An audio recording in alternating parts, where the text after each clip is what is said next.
جتنے آپ کے آباء و اجداد ہیں، جتنا یہ سلسلہ ہے یہ پاکیزہ سلسلہ ہے، بے شک، اور جتنے اسلاب سے آپ کا یہ سلب منتقل ہوا حضرت عبداللہ تک، وہ تمام اسلاب پاک ہیں، وہ تمام ارحام پاک ہیں، اور وہ قرآن کی سورہ شعراء کی وہ آیت گواہ ہے کہ وَتَقَلُّبَكَ فِي السَّاجِدِينَ۔ حضرت عبداللہ ابن عباس روایت کرتے ہیں کہ اے رسول، یہ جو ساجدین سے مراد یہاں مومنین ہے، کہ آپ ایسی ہستی ہیں، آپ ایسی ذات ہیں کہ جن کی وہ جو سلب منتقل ہوا ہے وہ مومنین کے اسلاب میں رہا ہے، اور آپ کے جتنے آباء و اجداد ہیں وہ پاکیزہ سلبوں سے ہوتے ہوئے، پاکیزہ رحموں سے ہوتے ہوئے حضرت آمنہ تک وہ منتقل ہوا، اور اس کے بعد پیغمبر اکرم اسلام کی ولادت ہوتی ہے۔ تو اور پھر سرکار نے بھی فرمایا، پیغمبر نے فرمایا کہ انا خیرہم نسبا و بیتا، کہ جیسے میرا خاندان پاکیزہ ہے اور جیسے میرا حسب و نسب پاکیزہ ہے اور اعلیٰ ہے، ایسے کسی کا خاندان پاکیزہ نہیں ہے، اور جیسے میرا گھر اور میرے گھر والے پاک و پاکیزہ ہیں، ایسے کسی کے گھر والے پاک و سبحان پاکیزہ اللہ، سبحان اللہ۔ جناب پروفیسر ڈاکٹر حبیب الرحمن عاصم صاحب، ابھی جو میں نے سوال کیا اسی کو ایکسٹینڈ کرتا ہوں کہ پوری انسانیت اندھیرے میں ہے، اور مسلم ہے کہ تہذیبوں کے چراغ گل ہو چکے، اور وہ تہذیبیں بھی کیا تہذیبیں تھیں کہ جن میں روح نہیں تھی انسانیت کے لیے، اور ایران اور روم کی جو تہذیبیں تھیں وہ بادشاہوں کی تہذیبیں تھیں، سپہ سالاروں کی تہذیبیں تھیں، عوام کے لیے تو اس میں گھٹن اور جبر اور مشقت، اس کے علاوہ کچھ نہیں تھا۔ تاریخ گواہ ہے رسول پاک سے جو تہذیب شروع ہوئی وہ عام انسان کے لیے، اللہ کے بندوں کے لیے تابندگی تھی، اس میں روشنی تھی، اس میں ہدایت تھی، اس میں کشائش تھی۔ فرمائیے۔ آپ جی صاحب، میں رسول اللہ صلی اللہ علیہ وسلم کی ولادت باعث رحمت جو ہے اس کا ایک مختصر سا پس منظر جی ضرور ضرور پیش کرنا چاہتا ہوں آپ کی اجازت سے، ضرور ضرور، کیونکہ یہ اللہ تعالیٰ کے ایک بڑے منصوبے کا حصہ تھا، اور رب کائنات کے جو منصوبے ہیں وہ اس طرح بنائے جاتے ہیں اور اس طرح وہ اپنے وجود کو منواتے ہیں کہ دنیا والے بظاہر نہیں دیکھ رہے ہوتے، لیکن اس کی کائنات میں تمام تبدیلیاں وہ ایک پلاننگ کے تحت اپنے ترتیب کے ساتھ اور اپنے اللہ تعالیٰ کے امر کے ساتھ چل رہے ہوتے ہیں۔ ہم مادی دنیا میں بھی یہی دیکھتے ہیں اور روحانی دنیا میں بھی ہمیں یہی دیکھنا چاہیے۔ مادی دنیا سب کو نظر آتی ہے، اللہ تعالیٰ کی حکمتیں، اللہ تعالیٰ کی قدرتیں، اس کے اندر چھپے ہوئے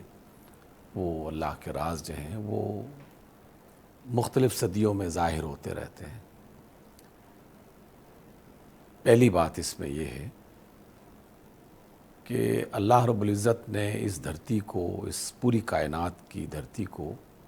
باسعادت بنانے کے لیے ایک انتہائی برگزیدہ نبی کو پہلے پیدا کیا، واہ سبحان اور ان کا تعارف جو ہے وہ پوری دنیا میں آہستہ آہستہ پھیلایا، سبحان اللہ، اور اس عظیم الشان نبی جن کو دنیا والے سب کے سب اللہ کا نبی مانتے ہیں، یہودی بھی مانتے ہیں، عیسائی بھی مانتے ہیں، اور مسلمان تو مانتے ہی ہیں، اس کے علاوہ بھی جو دیگر مذاہب سے تعلق رکھنے والے لوگ ہیں وہ بھی کسی نہ کسی اعتبار سے ان کی عظمت کے گن گاتے ہیں۔ ایک چھوٹا سا حوالہ اس میں یہ ہے کہ اس برگزیدہ نبی کے ذریعے سے اللہ تعالیٰ نے اس گھر کی تعمیر کی تجدید کروائی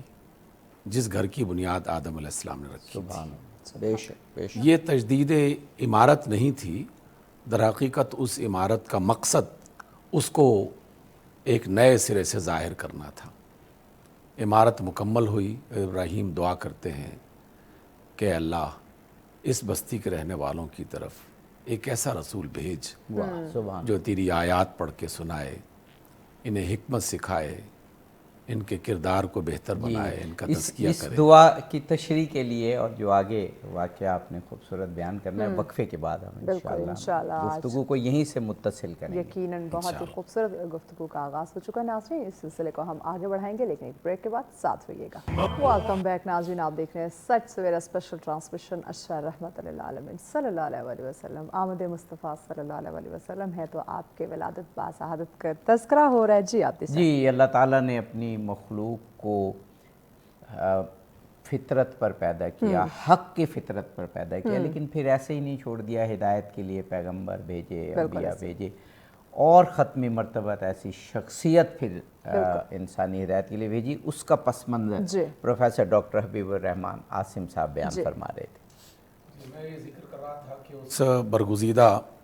اور عظیم رسول اور نبی نے اللہ کی بارگاہ میں یہ دعا پیش کی۔ جی، حضرت حضرت ابراہیم علیہ ابراہیم السلام، خانہ کعبہ کی تعمیر ہو چکی ہے اور دونوں ہاتھ اٹھا کے یہ دعا کرتے ہیں۔ اب یہ دیکھیے، یہ دعا ہو گئی اور دنیا والوں کو پتہ ہی نہیں تھی کہ یہ دعا ہو گئی ہے۔ ہاں بے شک، بالکل اور پھر 1 صدی اور دوسری صدی اور تیسری صدی اور نہ جانے کتنی صدیاں گزر گئیں، کوئی شک نہیں۔ اس دعا کا بظاہر کوئی آثار نظر نہیں آ رہے تھے۔ اس کے بعد ایک نبی اور دوسرے نبی اور تیسرے نبی، بہت سارے انبیاء درمیان میں آتے رہے، لیکن یہ تمام کے تمام انبیاء دعا ابراہیم میں موجود نہیں تھے۔ دعا ابراہیم میں جس نبی کی بات کی جا رہی تھی وہ کئی صدیوں کے بعد انہوں نے ظہور پذیر ہونا تھا۔ تو پہلا نقطہ امت کو یہ سکھایا جا رہا ہے کہ اللہ کی بارگاہ میں جو دعا بھی کی جائے وہ رائے گاہ نہیں جاتی۔ اس کی قبولیت کے لیے زمانہ چاہے جتنا ہی گزر جائے، بہت اہم وہ اللہ کے ہاں رجسٹر ہو جاتا ہے، اور وہ اپنی حکمت کے مطابق فیصلہ کرتا ہے کہ اس خواب کی تعبیر، اس دعا کی اجابت کب ہوگی۔ جس آپ نے تہذیب کا اور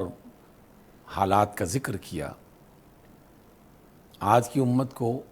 بالکل اسی طرح کا سامنا کرنا پڑ رہا ہے۔ بالکل درست۔ سیرت کی کتابوں میں وہ تمام تفصیلات جو عرب معاشروں کی برائیوں اور ان کی خرابیوں کی ملتی ہیں، وہ سب کے سب آج بھی اسی طرح زندہ ہیں، جی بالکل ٹھیک، اور زیادہ قوت کے ساتھ لوگوں کے سامنے پیش آ رہے ہیں۔ ہمارے سامنے آج ہمارے سامنے ایک معمولی سی مثال، لوگ کہتے ہیں کہ خانہ کعبہ کا برہنہ طواف کرتے تھے۔ پوری دنیا برہنہ ہو گئی ہے، بے لباس ہو گئی ہے، پوری تہذیب بے لباس ہو گئی، جو فلسطین میں ہو رہا ہے، جو فلسطین میں ہو رہا ہے، جو اس کا بالکل، اس کا مطلب ہے کہ اب بھی اس دعا کی ضرورت ہے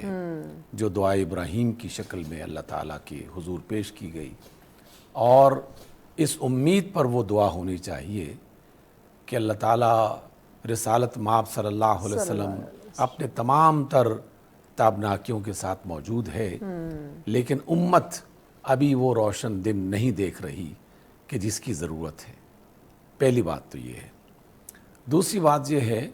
کہ مادی اعتبار سے آپ نے تہذیبوں کا ذکر کیا، سلطنت روما کا ذکر کیا، سلطنت ایران کا ذکر کیا، تو سلطنت روما کا بطور خاص رسول اللہ صلی اللہ علیہ وسلم کی آمد کے ساتھ ایک تعلق بنتا ہے،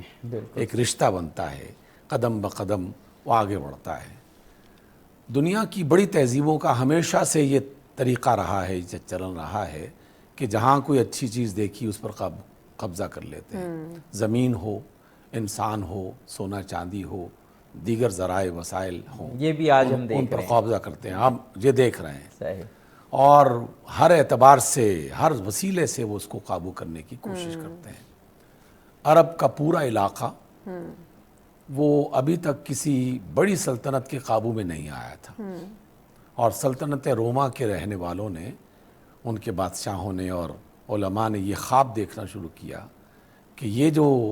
علاقہ ہے اس پر بھی تو ہماری حکمرانی ہونی چاہیے۔ صحیح، ان کے بحری بیڑے دریائے احمر میں جا چکے تھے، اور ریڈ سی میں ان کے اسی طرح جس طرح آج کل جی جی، نئے انداز میں جو ہے وہ دنیا کی بڑی طاقتوں کے سفینے ہر جگہ پر گردش کر رہے ہیں۔ انہوں نے ایک شخص منتخب کیا کہ جو اس علاقے میں آ کر وہ موقع بنائے، وہ اس کے حالات کو سازگار کرے، تو وہ شخص تھا ابرہہ، اس کا نام تھا ابرہہ۔